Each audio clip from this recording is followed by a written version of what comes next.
Welcome back, everybody. We're looking towards Game 2 of Victory 5 going up against Rogue Warriors. Game 1 was tough to call. It was back and forth, but ultimately Rogue Warriors came in with their scaling composition, and they just slammed them. Specifically, ZWuJi had a great game on that one. Getting that triple kill around the Baron fight, using the Iceborne Gauntlets, chase everyone down, and then transitioning into the full AP build for some extra spice. I love this man. He's got some style. Yeah, he was definitely stacking gold. He wasn't the only one that was performing well in that game. MVP of that one goes towards HuaTian. So congratulations to him. 35% damage percentage, Clement. Woo, so high on the Corki. Full build at the end of that, and he also got the backdoor. Whoever gets the backdoor gets the MVP in the LPL. It's almost a rule at this point. Yeah, we were talking about it just during the break. In some games, people just give him MVPs just for that backdoor. They can play poorly all game long. Wasn't this case, though. HuaTian actually had a pretty incredible game throughout. In fact, this was a really weird one because Victory 5 ended up picking the fight. You saw them escaping, but then they were like baited right back in because they had members coming in at the same time. Real confusion amongst the team. Holder set HuaTian up for the first 2 kills, but HuaTian was able to take the next 2 by himself, and this was really the game turning point in the early game. Getting a 4-1-0 Corki rolling, controlling the side lanes, and then by the end of it, he had almost 7k gold ahead of Windy on that Syndra. And once more, this is the backdoor we're talking about. He survives the 1v1 duel versus the bottom lane of V5, so it was actually a 2v1. Burn doesn't get him, and he has the smarts to teleport just to finish the game. It's insane to be able to see this because at the same time, while all of that is happening, you're right about ZWuJi. Comes in hot to be able to pick up the kill in the Syndra, so it really feels like if we're going to be able to give 2 MVPs to anybody in one game, this is the type of game you end up giving it both to not only HuaTian, but to ZWuJi as well. I definitely feel that way. Rogue Warriors as a team just had more discipline, more patience to back out of the engages from V5. If you think about that game, I didn't see a single light binding, flash Rek'Sai, or Syndra push that would allow V5 to get engaged. All 3 of their engage tools completely fell flat on their face, and that's what allowed Rogue Warriors to run away with the scaling. Man, you saw the desperation in the eyes of Victory 5. Even that teleporting Syndra to come in the back, but once again, you talked about the discipline of Rogue Warriors. It was there. They were always aware of possible, pick potential coming in from the team, even the Banshee's Veil being picked up by the Ezreal. So great performance ultimately from Rogue Warriors in Game 1 from what we felt was a pretty disrespectful draft. A draft that was pretty heavily catering towards the late game. It was a draft that I think V5 won handedly. I think that was a far superior draft. If you think about what they had, the safe top lane, they had winning mid bot, and they also had the vertical jungle early to go along with it. You have to remember, Mo was 20 CS up in his lane. That was how the early game looked before those 4 kills HuaTian got. So a good reason for him to get that MVP. V5, if you want to play these early game compositions, you got to clean up your skirmishes. You can't lose more than you win in these fights. It's pretty telling, especially after Holder got the first, that solo kill up in the top lane, was still down in 20 CS because of the matchup itself. It was crazy to be able to see the fact that Victory 5 were losing based off of skirmishes, poorly picked skirmishes. So a lot of lessons to be learned. I mean, they have a few minutes, 7 minutes in the back, remember, during the break to be able to talk about all those problems. If Coach Hanyu gives you the draft like that, and the players feel pretty damn good about it, it comes down to really just play better, communicate better, more cleanly. A lot of the Baron fights, too, were questionable. Mold being able to initially give them that opportunity with the pick in the mid lane.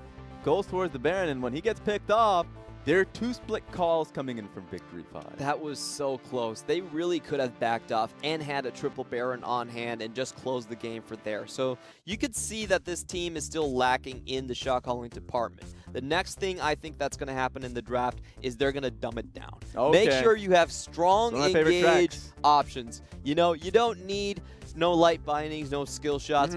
Pick a Nautilus there. You just throw the hook down, you throw the depth charge down. You don't even need to, you don't even need to calculate, no predictions necessary. Make sure you have strong engage options to close out on an early game comp. The SKT solution, my friend. When the tough gets going tough, when it's a hard times ahead, Callista Nautilus to just make it easier for everybody on the map.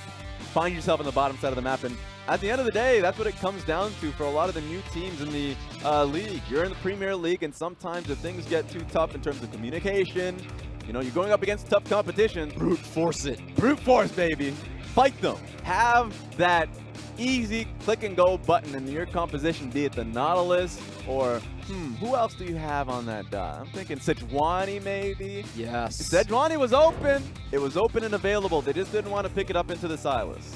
There's a number of options I think are still available. If you think about the mid lane, for instance, I think they could go for something that's more akin to the Doinby style of play where hard engages everywhere. You get a Spear, Shojin, Renekton in the early game, and that guy's going to close in on people so fast. The Kled is something that actually Rogue Warriors used to play a lot with Zalrian as well. So this is an interesting options out there that they could select, but the general idea I think is very, very simple. Your bot lane is going to play an early aggressive bot lane. You're going to punish ZWuJi for his transgressions, going for those super late game scaling options with no wave clear. You're going to get that lane 1, but how you transition out of it will be the question. And that's the most important thing, is the ability to transition, because what can harm the pride of a team is telling them that we're changing the composition because, not because the last comp was bad or the pick and ban was bad by any means. It is just objectively better.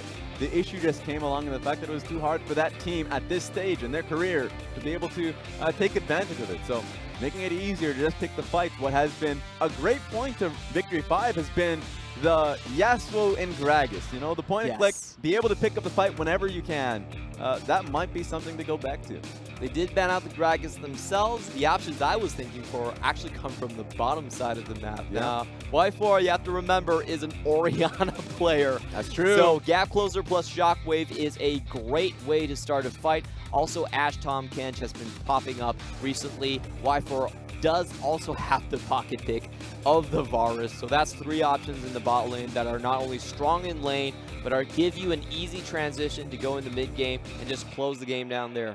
And I'm looking at Rogue Warriors here and really trying to fish for what their mentality is coming into this game. Because at the end of the day, a lot of teams coming with 2 set mentalities. One is, hey, let's experiment. Let's go back to compositions that we're not really comfortable on. We have that buffer period. If we lose this game, we still have a game 3. IG style. There we go. Set IG mentality. Or, my favorite, hey guys, let's just stomp them.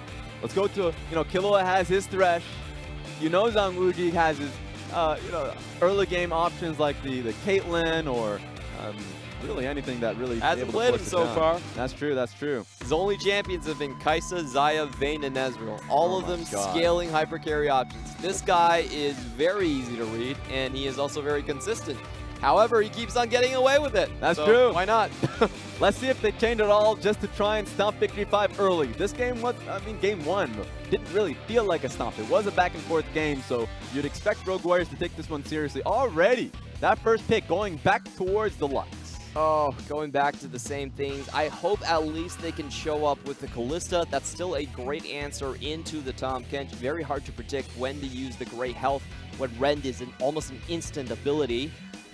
Their issue, once again, remember, they have the pick potential with the Lux. If they go back to the last composition, one member that was stopping them consistently was Killua's Tahm Kench. Always denying the cannon from his engage. Same goes towards the Lux. And if we're just talking about the whole run it back, let's get a rematch right quick. Let's go. Victory 5 is saying just that. This is not a replay, but it's the exact same bans, exact same picks all the way. And Rogue Warriors this time, their only difference is they have not yet selected the Ezreal. You got to hand it off to Victory 5. I mean, we talk about a bit of pride and, coming back to level field and just thinking about it for a second. We said, we were happier about that draft. That draft worked out well for us. We just played bad. And they're not willing to just dumb it down as you're talking about. They don't want to talk about that Lupe track. They want to be able to say, yeah, why not just go back to the same composition and just play better. They have faith. They're 3-3 for a reason. Okay, I hope it works out for them. But if I'm Rogue Warriors, I will make some adjustments. That game was a lot closer than I would have liked, and I don't see how they get themselves out of this bottom side mess. This bottom side is still going to be a massive weak point on the map. So they really need to take away top lane options that can compound on that.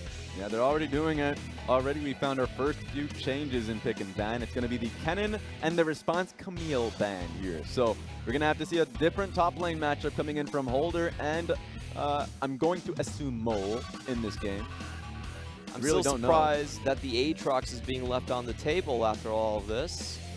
So Windy has not shown the most common counter in the Fiora, but instead they're going to ban away the Jax. This is something that Holder has played in past seasons, but hasn't played so far this split. Because remember, Holder did show up at the very tail end of 2018. So it was a while that we saw his champion pool just being that carry split push force. We also saw the hover on the Gnar pick last time round. This is all the more potential, like viable, if we're talking about the pick ban going in the second phase. But the Corki pick up there, back to HuaTian. Don't change a damn thing, except if you're Victory 5. The first change is going to be coming in with Taliyah. All right, I like the Taliyah a little bit better. Oh, there we go. The Jayce to follow up as well. That was a ban in the last game. And now we're going to be able to see Victory 5 going back to that Jayce.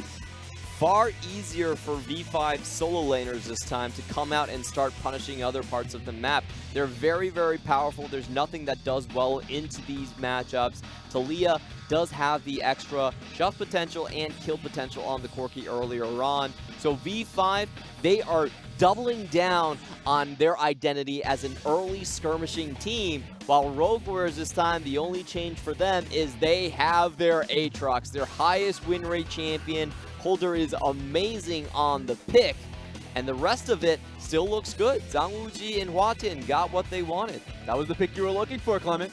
You needed, or at least I'm not going to say needed. It's like, I only want the Aatrox no matter what. No, you wanted the Aatrox going to Holder.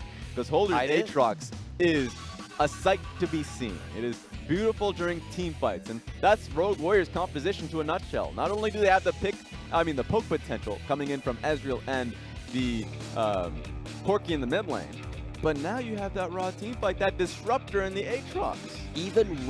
Even sharper contrast this time between the early game and the late game between these two teams. Rogue Warriors sticking to the scaling, while V5 doubling down on triple winning lanes. I think the key thing here is how well can Haro actually protect his lanes. Can he get them through a smooth early game where they have chances to scale up? And on the flip side, Ben 4, you should really be looking for early ganks. If you think about the previous game, you really didn't find much. Haro and Holder were the ones that were dictating the early pace of the game.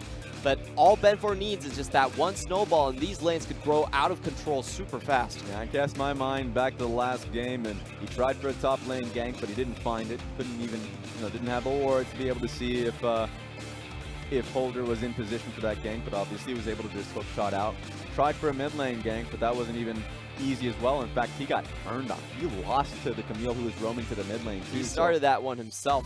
Yes, he did. He thought he could take that fight, but that math wasn't doing good.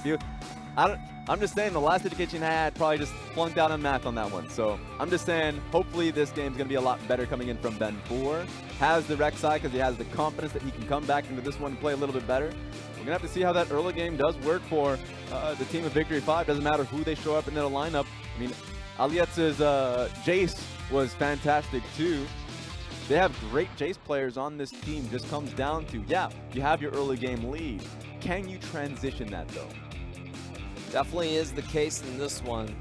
And if you think about the win conditions, however, I do feel like V5 have a better comp this time to close down on the game, because they have more poke potential coming in from the Taliyah, from the Jayce, and these are picks that can roam around the map a lot easier as well. Taliyah, she packs that semi-global herself. The bot lane's tower's going to be low just because of the matchup, and once Taliyah's free of Corki, she can instantly Weaver's Wall, cut off the retreat path. That's an easy double kill plus tower play that can happen very close to level 6 once the bot lane takes over to level 6.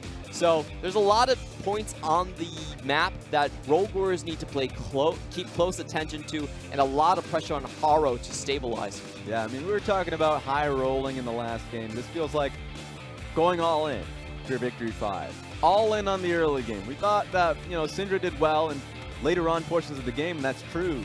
Taliyah definitely drops off if she's not playing well with her utility and ultimate. So we're going to have to see how she fares, but definitely right. Early on in this game, that pressure, pre-6 even, towards the bottom lane, needs to be able to get that bottom side Y4 the lead that he's been looking for.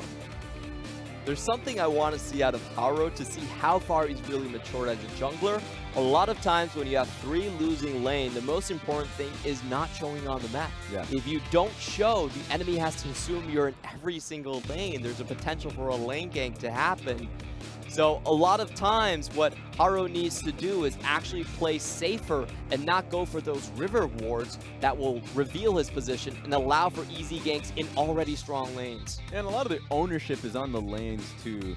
You saw the last game where Windy had the wave right where he wanted it and really was able to pull some jungle attention towards him, because at that point, you saw how bad it was for HuaTian trying to get that full shove out. It wasn't even possible, so he needs to have the lanes to be able to set themselves up to succeed so he doesn't have to show himself and can really just elongate the game, in the early game that is, make it so they can get to their breakpoints in their comp a lot faster, you would assume. So could be a challenge to them. Of course, it seems like we're in a little bit of a delay, everybody.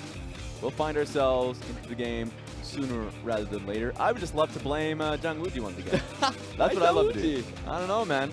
You just feel like it's him. Yeah, last time he found himself the pause. Why not? Why not just recklessly throw blame at him? You know, at least he's not going to the bathroom in the middle of the game. That is always my favorite thing. When I was watching LCK, just knowing that, you know, you had that lower third. It was just like that whole bar saying bathroom break. You're like, all right. That's like a shame on you. And you know who it is too, because they're the only ones that have that seat just like empty. At least in the LPL, when someone is into the back, they don't show that seat. They don't. They don't show it. They don't want to shame you whatsoever. But my God, if you are going on the bathroom break, we're letting everybody know. I remember the LCK one as well, where it was either Khan or Peanut, and they just had the lower third right there in your face, and even had the camera on him when he came out of the bathroom. This is the guy who did it.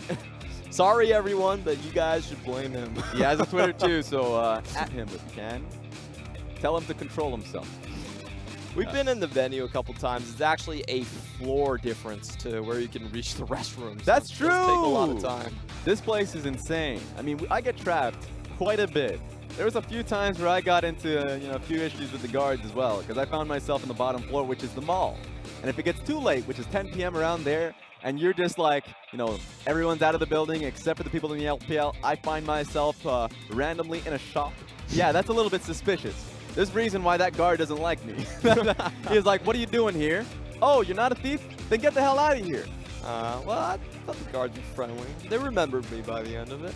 Yeah, I mean, they just didn't like. I did this twice, by the way. I literally triggered the alarm twice. There's a reason why they don't like me. Yeah. Yeah. Look, all right, I don't blame myself on this one, as I would, because look, they made it hard. They made that place seemingly a maze to get out. It did have an entire section that used to be something like a playroom for people. Yeah. So there's all different walls sectioned off, and the production area is, it doesn't follow a conventional floor plan whatsoever. Yeah. So you can understand why some of these pauses take as long as they do. Seems like Y4 isn't happy about something. I wouldn't be happy too. That's why you gotta have your coach not only just give you a massage, but at least pat you on the back and say, just calm down. Right? We haven't even gotten to the game yet. You can't just be pissed off right now. I love coaches that give players massages. Hart does that a lot. Yes. You're right. Every team.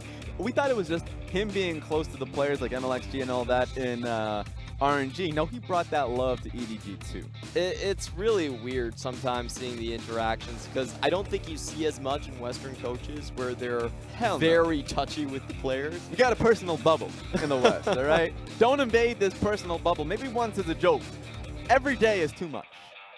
I remember Hart just slapping on Uzi's belly. It's like, did you have a good time yesterday? How was that hot pot? Are you okay on the toilet? I'm like, if I was Uzi, I'd be like, calm down. Oh, really? Yeah. Mic check. Oh, my goodness. We're shaming people out in the mic check. But when you hear the track change, that means that we're nearing the game time. We're about to get into game 2. You're looking towards Victory 5, you need something to change. I mean, they got back towards that early game mentality, and they have to recheck their own identity. I mean, the last games that they've been having have been stellar. They've been able to find upsets based off that early game skirmishing around Band 4. And if there is any time to lose confidence, it is not now. When you're at game point, you want to be able to extend this to game 3. You already see there are some V5 fans out there in the Hangzhou venue here in Shanghai. So you gotta have to hope that they're able to get this one going for themselves. V5 are the second team this split to take down FPX. Oh Not a lot of people have been able to do that whatsoever. So their solo lane strength is out the roof. All they need is for Ben4 to hunt down Haro, make sure he can't influence the lanes, and their early game comp is stellar. There we go. Heard that. Some of the errors was just mostly on the rune page. They finally got that one sorted. Remade pick ban. Got ourselves back into a game 2 between Victory 5 and Rogue Warriors.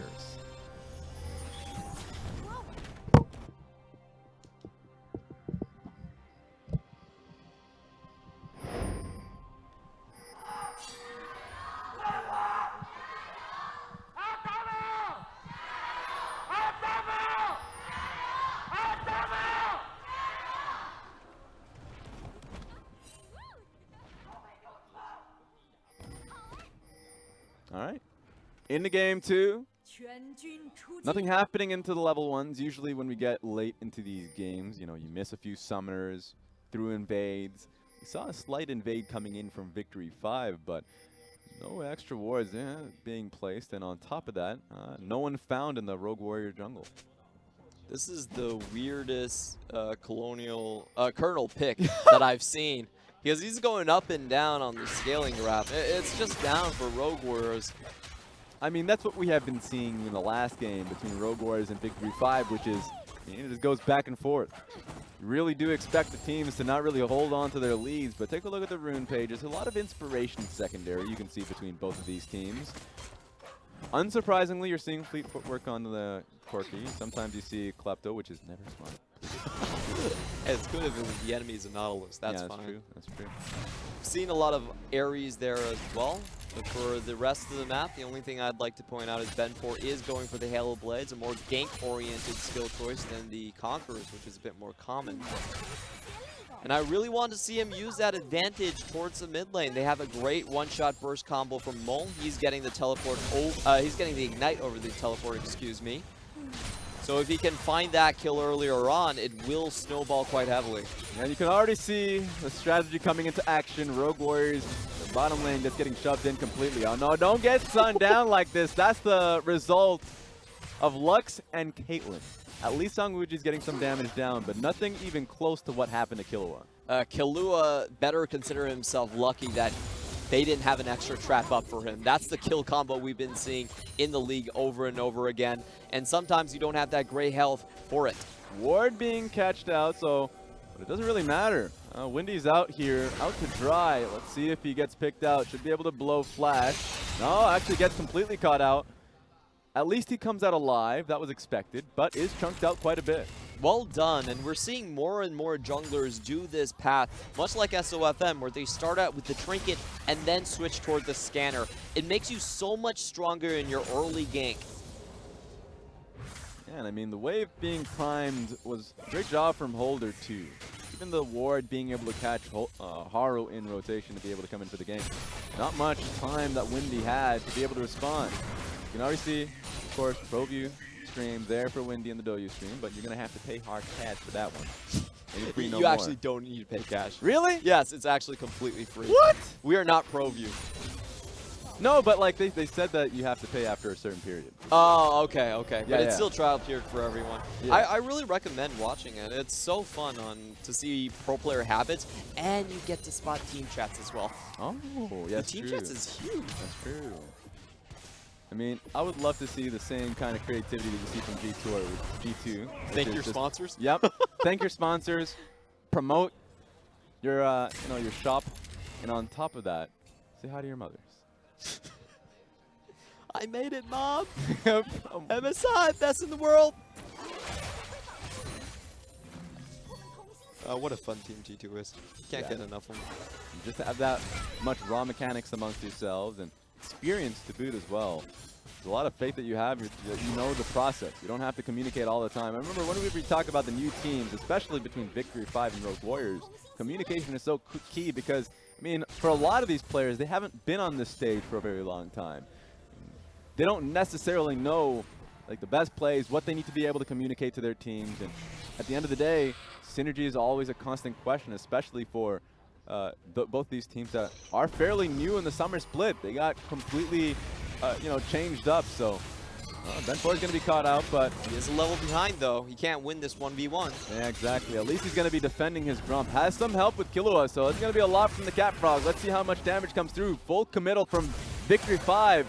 Flash for flash. Killua had to get out of that one or else he was binded and dead.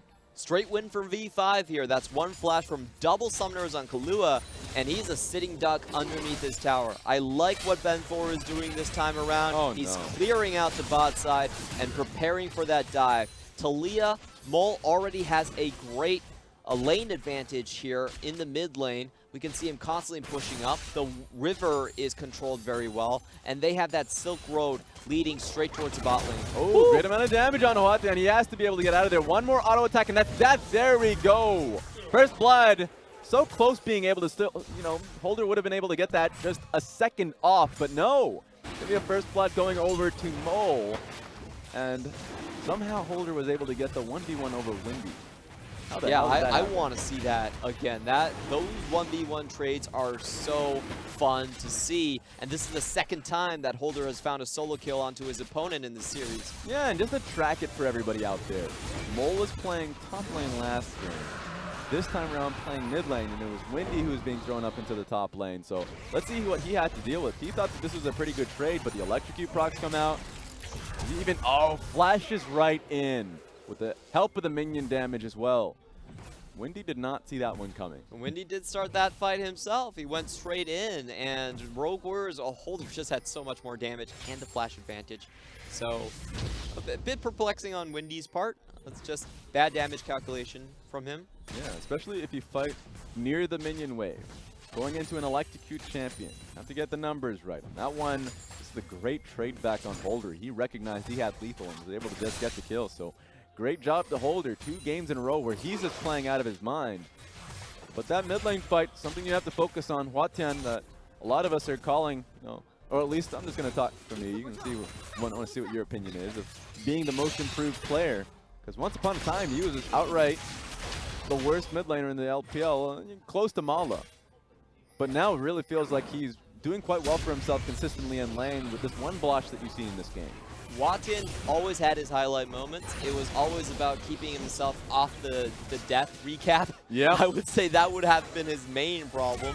Like, he was already an established Yasuo player when he came into the league and had a good showing on it multiple times. His Aurelia was quite on a knife's edge as well. It was just the times where he didn't show up or he flunked that you kind of remember him for, especially game 1 kind of happened there as well. Yeah, so that's the standard where I hold him on. Yeah, earlier on in the split, there were a lot of troubles with him in the early portions of the game, but especially with his new identity that Rogue Warriors has. An injection of talent too, with Haro and Holder. Been playing quite well, but seems like Haro's in no man's land. He needs to be able to find himself out of here. Yeah, Victory 5 has got him cornered. He has to be able to get out of there somehow. Tahm Kench giving him a little bit of an alley-oop towards his tower, so congratulations on that one. Killua played that one well to get Haro back on even ground.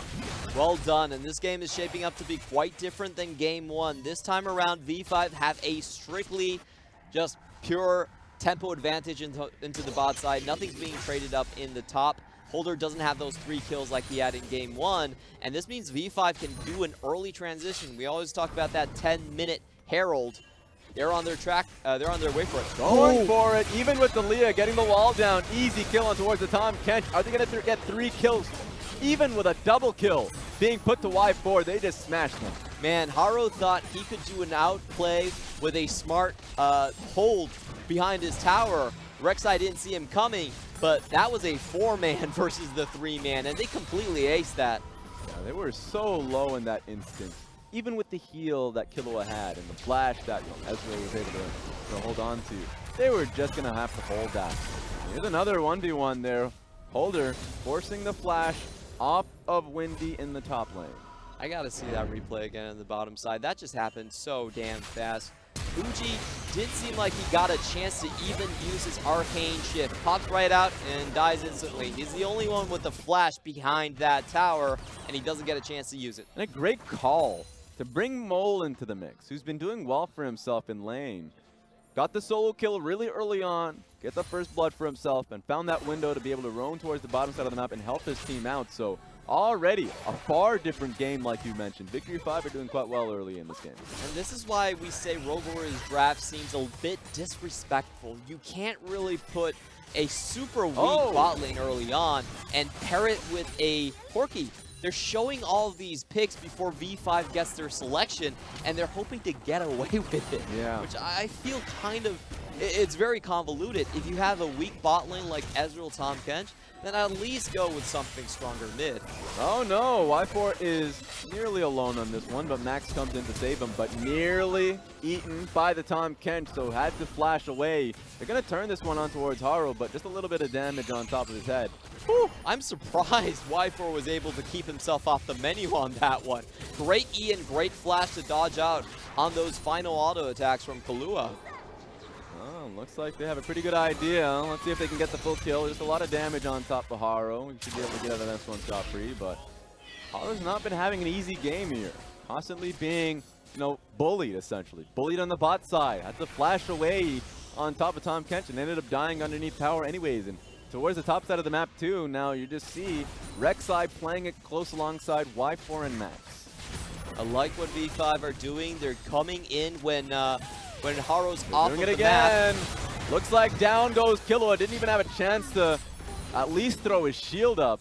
They're going to let ZWuJi up and alive, but man, this has been a tough one here. Second death to the Tahm Kench. It's frog hunting season across the map.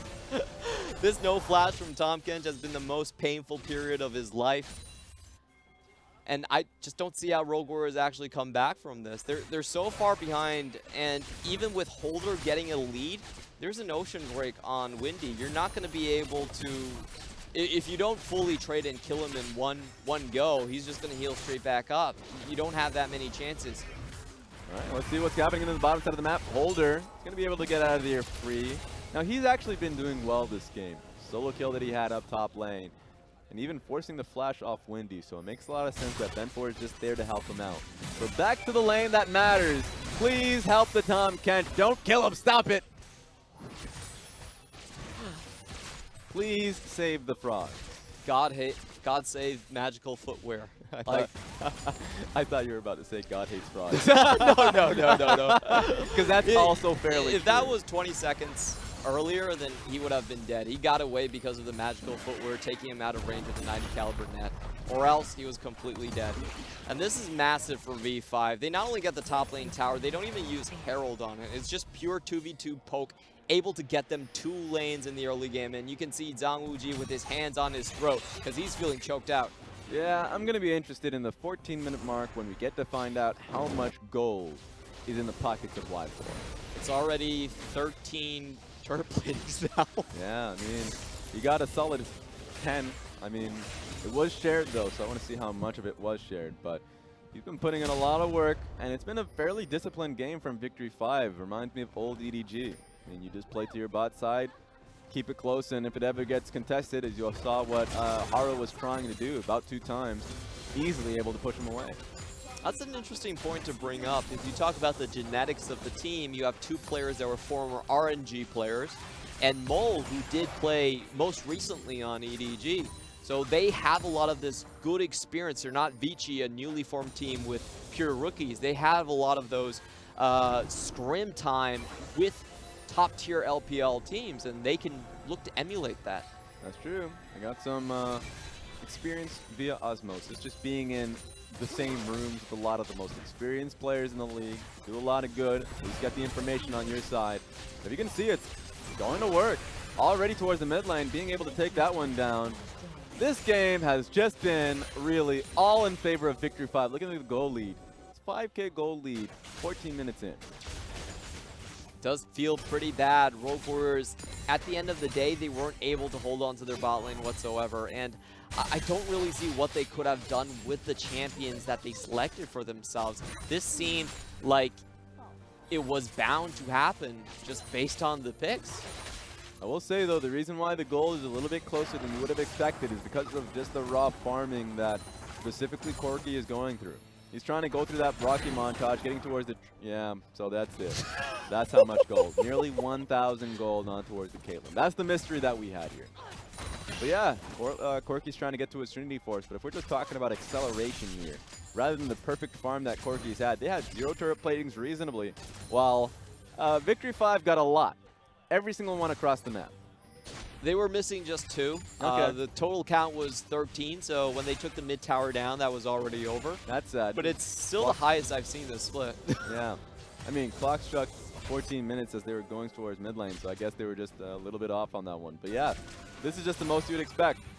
Victory 5 went for an all-in on the early game composition, while Rogue Warrior said, we'll just go back to what we did in game 1, which was heavy late game incentive, double AD carry, and an Aatrox for team fight. So let's see if it can pay off. If they can at least try and prey on any mistake Victory 5 is making. I really don't see one at the moment. They're playing this one pretty close to their hearts. There's a couple things that Rogue Warriors does have on their side that they can continue to drag the game out. They still have the same poke composition, so no one's going to be face checking. Okay, what is Tahm Kench doing behind enemy lines? He wants to at least just, you know, threaten them. Say, hey guys, I have somebody near me. You may not know who he is. You might want to run away. But that was a really good ward from V5 as well. They predicted the angles that Rogue Warriors could potentially come from, and they warded everything away. Now, going back to Rogue Warriors and what they still have on the map, they're not going to be face checking onto the brushes, and the top side of Jayce is actually very easy to kill even underneath the tower. So I think we're going to see Haro try to focus down on that. They're going to try to hold the rest of the map 3v4 and look for that 2v1 kill on the top side. Yeah, let's see if they can do it. I mean, if we're talking about what Haro can accomplish here, really the only useful ultimates that he's going to be able to get, other than the Caitlyn, I mean, it's bonus AD, so it's not going to be scaling really well with him. It's going to be the Lux. We're looking across the board, I mean, Taliyah ultimate sounds good, but they are in dire need of just additional damage here. All too true. And V5 are walking away with this one. The only solace that Rogue Warriors have is at least they're not getting Mountain Drakes. Yeah, they're trying to trade up top lane turret because you're right. At least the Dragons are not going heavily in favor of Victory 5. At least they're not the most useful ones. So turret trading, getting some gold underneath the Aatrox, who was playing well earlier on, sounds like a pretty good idea. Trinity Force has been completed by HuaTian, so at least he's able to get to his breakpoints. 174 CS, 17 minutes of the game, near perfect. So, been a pretty good game from Corki and the Aatrox. It's just been a bad game for Rogue Warriors. I really like what Windy did in his rotation. He joined the rest of the team rather than staying top lane to pick up the wave. He got them 2 towers, he was safe, and even with Holder getting this long lane, he doesn't have the map presence to push out whatsoever. So V5 doing a good lane allocation to group, and you can already see them peeing towards the top side. Caitlyn's in place, Y4 is ready to push the entire thing out. It's just about how they set up vision on the top side now. Yeah, and that's the most important part. That's the criticism that we made to Victory 5 in the last game when they had their leads, not being able to transition it pretty easily. And this is technically the hardest part of the comp for them. They don't have easy engage other than the Lux double binding. Or let's even say the Taliyah ultimate, the wall, but that even requires some bit of subtlety. There's a control that you can have. And if they were struggling with that with the last game, they want to be able to at least nail that down this time around. And unfortunately for V5, already missing a couple of wards with the scanners. Rogue Warriors have been doing a very good job in getting teleport wards down. Both of those are great for Holder. Yeah, nice ward that was catching Mole coming up top side, but are they going to be able to stop him?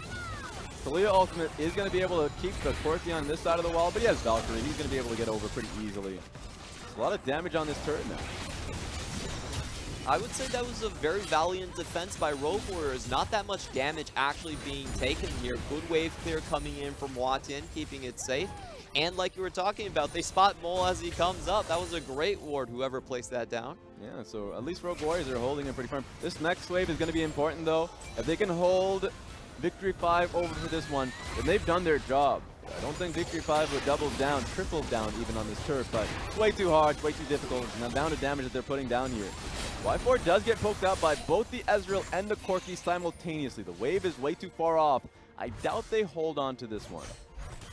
They back away instantly, and this game feels so depressing for Haro. There's no hard engages that he can steal. Usually a Sejuani and Nautilus would be perfect in these situations. But he only has the wave clear from Final Spark coming in from Max. If at first and second you don't succeed, all right, they're not trying again. I was trying to make sure because that would be a ridiculous amount of commitment. You already saw that Holder was essentially pushing the mid lane, being able to put himself in position for a flank. So Victory 5 have been putting in a lot of pressure. Now that the clock has struck 20, it's about time to focus towards the Baron buff that's up and available. A really fast Baron team with full damage coming in. Not a lot of percentage health, but I still think they can take it. The only question is nobody's going to be tanking it well either. So they do need to clear out this red side quite well on Rogue Warrior's end. They're running a poke composition that could be quite deadly to this. If I was V5, I would need a lot of insurances before I touch the purple one. You already saw the Max's ultimate just to check if anyone's on the Baron pit, making sure Rogue Warriors, they're not going for a desperation run on that one. And you're right about the difficulty from Victory 5 to sit on Baron. I mean, if they want to rush it, then fine, you can rush it.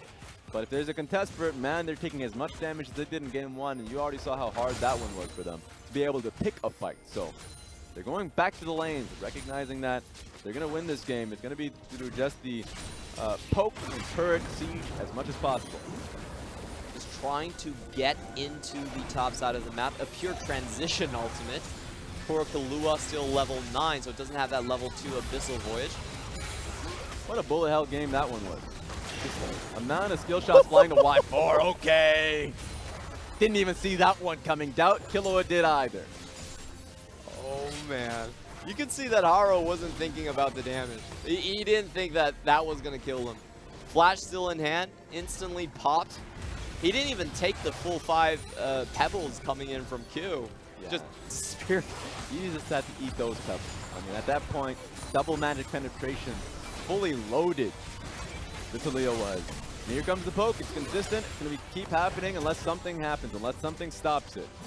Holder, or at least I would say Haro, we were looking to Haro to do anything. If he could steal a Lux ultimate, maybe the Taliyah ultimate, but nothing was pure engage. And I think that's the real issue here. When you see the Sylas being picked up, a lot of the time it's because the enemy team, there's an engaged type of champion. There's a ZWuJi that's available to be able to get a fight going, a Nautilus even. There's none of that here.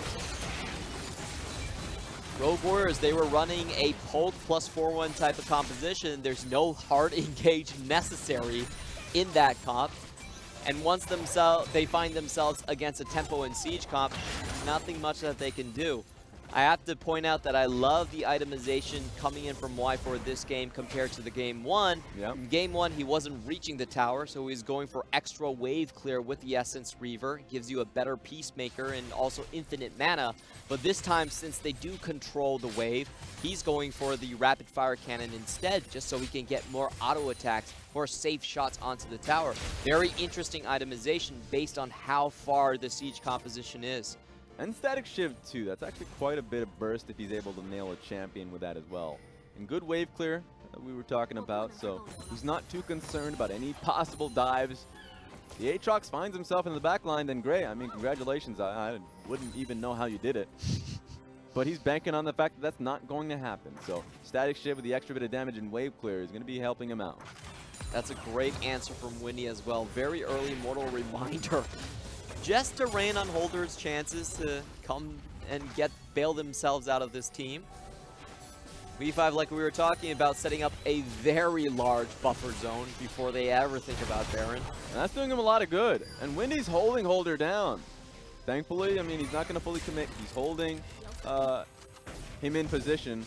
And with all that vision control that Victory 5 was able to provide for themselves, you'd expect them to actually head back towards the Baron and just go for the play. That's going to put Holder in a really bad spot. Sure, he's going to be able to take this tower, but he needs to base. He needs to find himself in a position to defend Baron. That's what we're expecting if Victory 5 just pulled the trigger. I think what you do with this composition is you push mid first, you make sure Roguers are locked up, and then you can use the Weaver's Wall and just lock them out completely of the red side. It gives you 5 seconds where the rest of the members on your team can just go ham on the Baron. Well, I mean, I think they're just taking too many steps now. At this stage, they're like, we need to set up top lane wave, we need to set up mid lane wave. They're as concerned as you were about, how much damage they're going to be taken by the Baron. And if Rogue Warriors contest, we saw how disgusting that was in the last game. I wouldn't have gone for this Drake. I would have gone for the Baron because they're just giving up what they set up. Exactly. Now the wards in the top side of the map, northern quadrant in the jungle is starting to be taken out. So all of that heavy work that Victory 5 put in was given so they could take the Cloud Dragon. Good stuff by ZWuJi here. Delaying the back, making sure they can hang on to that Baron side vision just a while longer, and this is going to allow them to mirror the back as well. So they're going to be on even footing, at least in item purchases. All right, we're starting to see HuaTian coming online, close to getting his Infinity Edge, and it was all because of the fact that, that he wasn't forced in a pretty difficult spot. He was able to farm up 242 CS for himself. 25 minutes in, a little bit of slowdown, but that's just going to happen if the enemy team is constantly pulling you in towards Baron buffs. So if HuaTian can find that one back timing, an Infinity Edge pickup is going to be crucial. And you already see ZWuJi getting himself the Luden's Echo. So third item there for ZWuJi. HuaTian looking for his second. It seems like Rogue Warriors are about to be online very soon. Oh, Holder might find his chance. He's going to find him. Didn't get him on that one. Got batted away by Windy, and that's what you're concerned about. Any bush unwarded, you expect the Holder to just be sitting there. They're just pushing up mid again. So this is where we talk about what is your motive? What are you looking for? Victory 5 constantly finding themselves in this position where they don't want to take that last crucial step, knowing that one mistake could end it all with Rogue Warriors composition. V5 just looking for that angle where they can get the Weaver wall across the Raptor ramp, and that should prevent Rogue Warrior from ever approaching the Baron pit. You can see that Caitlyn and Rek'Sai already in position to start it. I believe they are on the Baron already. Ooh, tried for the read there, but you're right. Already taking up on that Baron buff. I don't think there's a blue trinket up too. But they're going to be able to see this with that one ward outside of the pit. They had an idea, but might be able to get a pick on towards Killua. Killua comes out throughout free. Oh my god. All right, so he's dead. But Ben4 in a pretty tough spot. Oh, Wendy also able to find a flank there. So actually a pretty big win for Victory 5 at the end of that one. Yeah, that was a perfect teleport position in coming from Wendy, and they're still chasing up on ZWuJi. All right, ZWuJi, full damage on top of his head. The Ezreal is down, and they have a wave coming through mid. They might be able to take an inhib off this one. You don't expect the sneaky Jayce coming in from behind, getting the perfect hammer slam down and taking away the position from Rogue Warriors. A Baron bait into a double kill. And this composition just works so much better than the last one. They have the tools to stay ahead early and finish up with the Taliyah. Sometimes good information can still kill you. That ward saw them coming in, so Rogue Warriors wanted to contest, but that finally got the Victory 5 fight that they've been looking for. Been trying to get a pick all day long, and so finally it comes through. And it might still net them the Baron. I say might for a reason. Okay, it's going to net them the Baron. Goodbye. The jungler is gone. He's off the map. I was concerned a little bit there with the Tahm Kench coming in as well, but it's not going to happen. Maybe they can stop a few bases. See, I mean, this is a little bit tough for Rogue Warriors. Rogue Warriors, once again, trying to see if they can pick up another fight around the Baron buff that we saw in game 1. V5 can turn on this fight. Rogue Warriors don't really want to chase this one. And after that one, V5 should just be looking for a lane where the minion wave is as pushed as far out as possible and just all group on it. So take a look at it. It was Killua getting picked off on this one. At half HP, wanted to get out, and it was Rek'Sai that fully went in. He had stopwatch as well, so he's like, fine, I can get in there, I can get the assassination, and I can get out knowing that my team will be around me. So that's the confidence that you want to see. In fact, let's talk about this confidence. The Taliyah said we can get this kill too. Fully went in, didn't even need the flash, so Y4, please. You didn't need that one. But still, recognizing that they can get the kill at any means necessary, they were able to get the extra one. 10-1 is the current kill count there for Victory 5.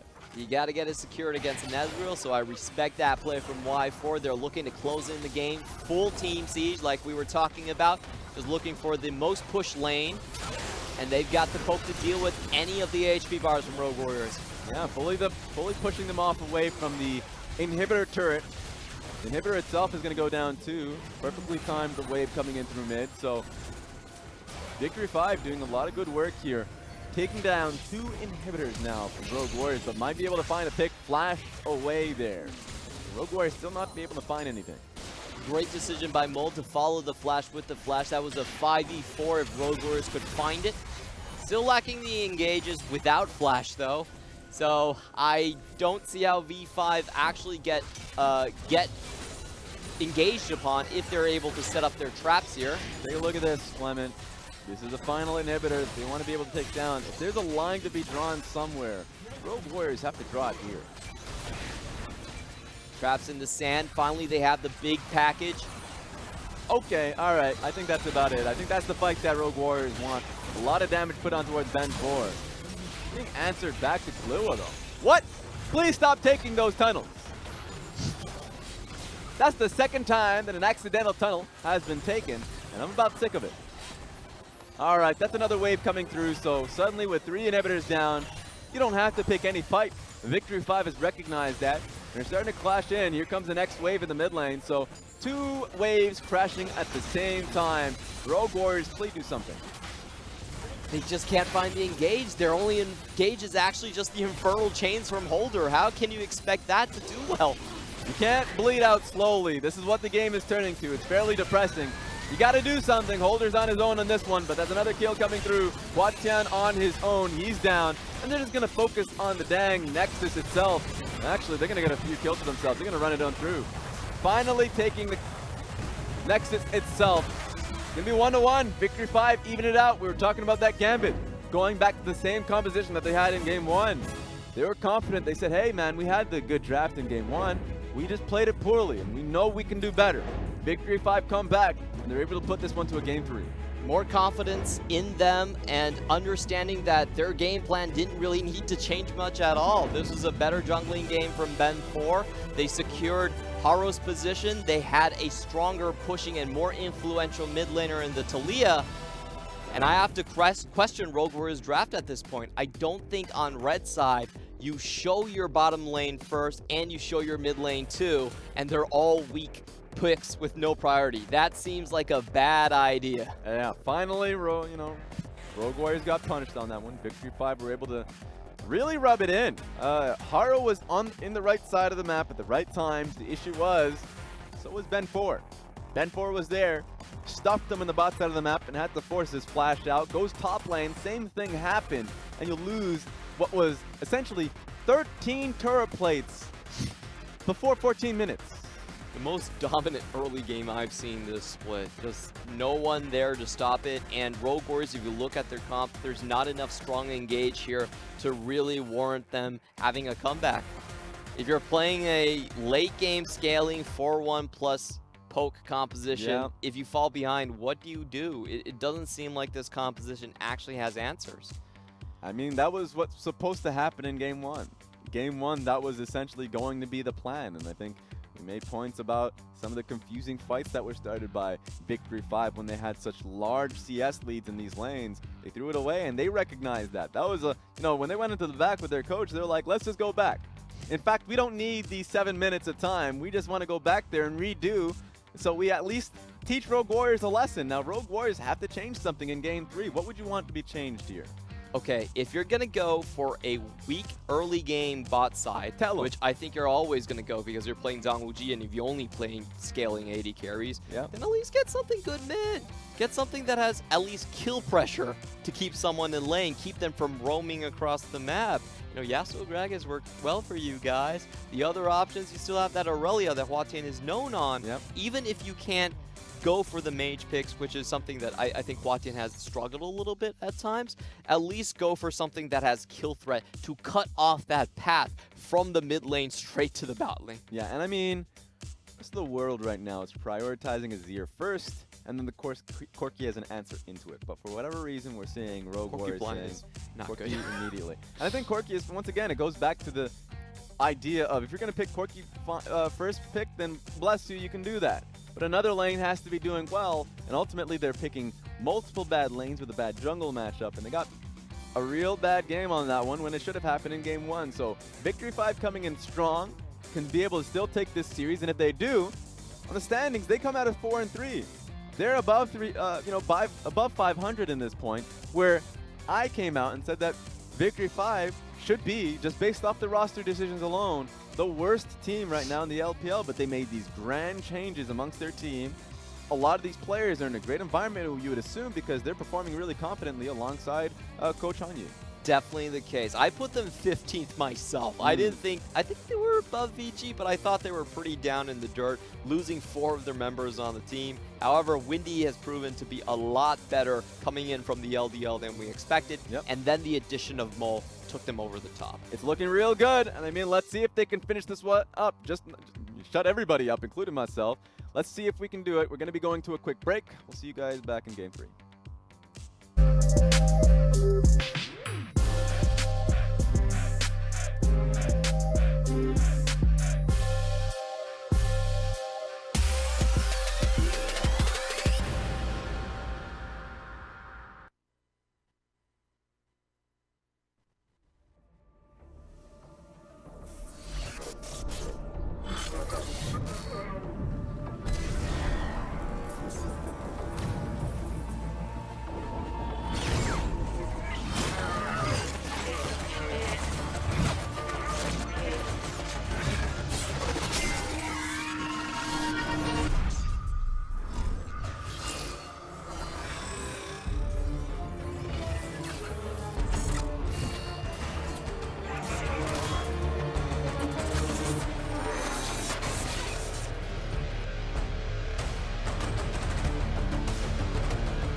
Hello everyone, welcome to the newest episode of LPL Insight. This is Niberia here. Top Esports took down Bilibili Gaming in a 2-0 series just a few days ago, and their jungler XX had some fantastic gameplay to show off. Let's take a look in his site. At a minute 48 into the game, XX gets a ping from 369 telling him that ADD has no vision in the bush. With this message received, XX puts his plan into motion. After clearing the Krug camp to hit level 3, he rushes straight towards Kennen, scanning with his red trinket to make sure he's still unseen. Watch XX's flash here. That's a resolute action. As XX was approaching Kennen, ADD kept his flash available in case he could find a way out. But XX shows his amazing judgment once again, flashing into the bush to give Rise vision to cast W on ADD, following up with a flag and drag CC combo to get the kill. What's more, ADD makes a deadly mistake after the gank. He TPs back into the lane after he revives. XX turns back immediately and kills Kennen again with the Rise Jarvan combo, giving ADD a traumatizing sense of deja vu. After destroying BLG's top lane, XX switches his focus to the bottom lane. We'll just ignore that failed flag and drag combo. Top Esports decides to start the fight, and XX blinks into the battle with Rise's Realm Warp, using both Cataclysm and his EQ combo to lock down Meteor. Then he uses Stopwatch to keep himself alive. Look carefully at Kuro's position here. XX loses vision on Sylas, but knows what's about to happen. Without hesitation, he flashes away out of danger. Once more, he makes a perfect play with his judgment and fast reaction times. In the last team fight at 32 minutes, BLG start the team fight with Kennen's teleport. When Knight is in trouble and the team falls into chaos, XX makes another game-saving decision. He flashes in and uses Cataclysm to melt Meteor. Then he follows up with an EQ combo to knock up Jinjiao, marking him with Plasma, which lets Loken dash in and finish the fight. Top Esports' fantastic play is on full display, and XX shows his amazing game sense once again. With the fight won and Baron buff ticking, Top Esports destroy BLG's Nexus and finish the game. We'll see more amazing gameplay from Top Esports and XX when they come back for the summer split. See you next time.